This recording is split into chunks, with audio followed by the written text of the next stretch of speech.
कर हेलो सकता है एवरीवन, उसे समझते वेलकम हैं। To all. तो चलिए तो सबसे पहले चलिए। निफ्टी में देख लेते हैं। तो निफ्टी का सबसे पहले डेली टाइम फ्रेम लगाते हैं और देखते हैं कि डेली टाइम फ्रेम पे निफ्टी कैसे कामकाज कर रहा है। तो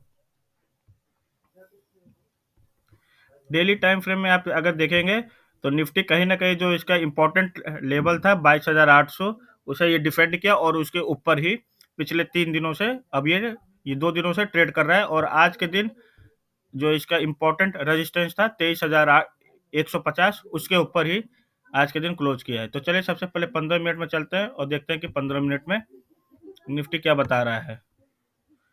तो जैसा कि आप देखेंगे तो 15 मिनट में जो आज के दिन निफ्टी ऊपर ही क्लोज हुआ है, जो पिछले इसके पुराने जो 3-4 दिनों के ट्रेंड थे उसके बाद ही आज के दिन ऊपर क्लोज किया है, जो एक कहीं ना कहीं एक पॉजिटिव साइन है निफ्टी के लिए और मार्केट के लिए।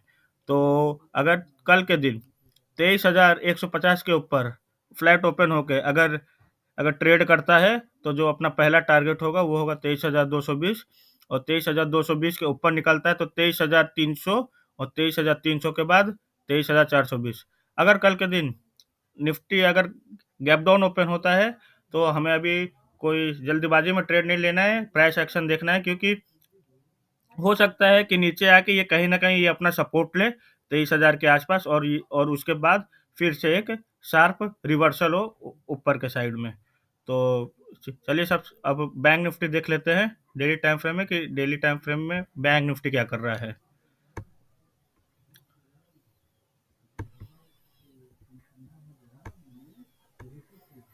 तो डेली टाइम फ्रेम में आप देखेंगे तो बैंक निफ्टी कहीं ना कहीं एक एक डब्लू पैटर्न बना रहा है, जो जिसकी नेक लाइन है 49,500। अगर 49,500 के ऊपर बैंक निफ्टी निकलता है तो 51,000 तक का अपना टारगेट है आने वाले एक महीने में।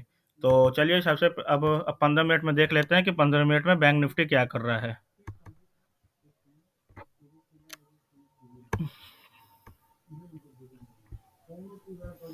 इसे हटा लेते हैं पहले।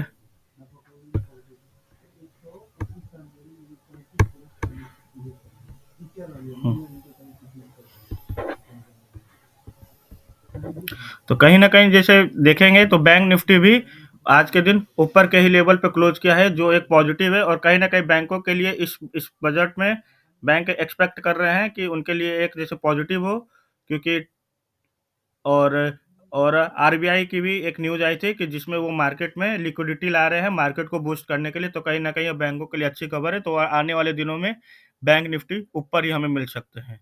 तो अगर कल के दिन बैंक निफ्टी 49,200 के ऊपर अगर अगर ट्रेड करता हुआ मिले तो जो अपना पहला टारगेट होगा वो होगा 49,550 या 49,600। और अगर 49,600 के बाद अगर ट्रेड करते हुए मिले तो 49,800 तक का अपना टारगेट है।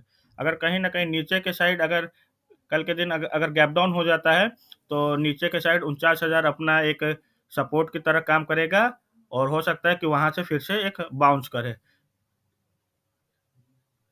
और उसके बाद चलिए अब स्टॉक्स देख लेते हैं। तो चलिए सबसे पहले एच डी एफ सी देखते हैं। तो एच डी एफ सी भी देखेंगे तो कहीं ना कहीं अभी ये पॉजिटिव ही है और हो सकता है कि आने वाले दिनों में ये हमें अच्छा टारगेट दे सकता है। चलिए डेली टाइम फ्रेम में एच डी एफ सी को भी देख लेते हैं कि एच डी एफ सी क्या कर रहा है। तो एच डी एफ सी भी देखेंगे तो कहीं ना कहीं ये भी अपना एक जैसे डब्लू बनाने की तैयारी में है, जो 16,000 ये 1680 का लेवल है। अगर 1680 के लेवल के ऊपर एच डी एफ सी निकलता है तो 1800 तक का आराम से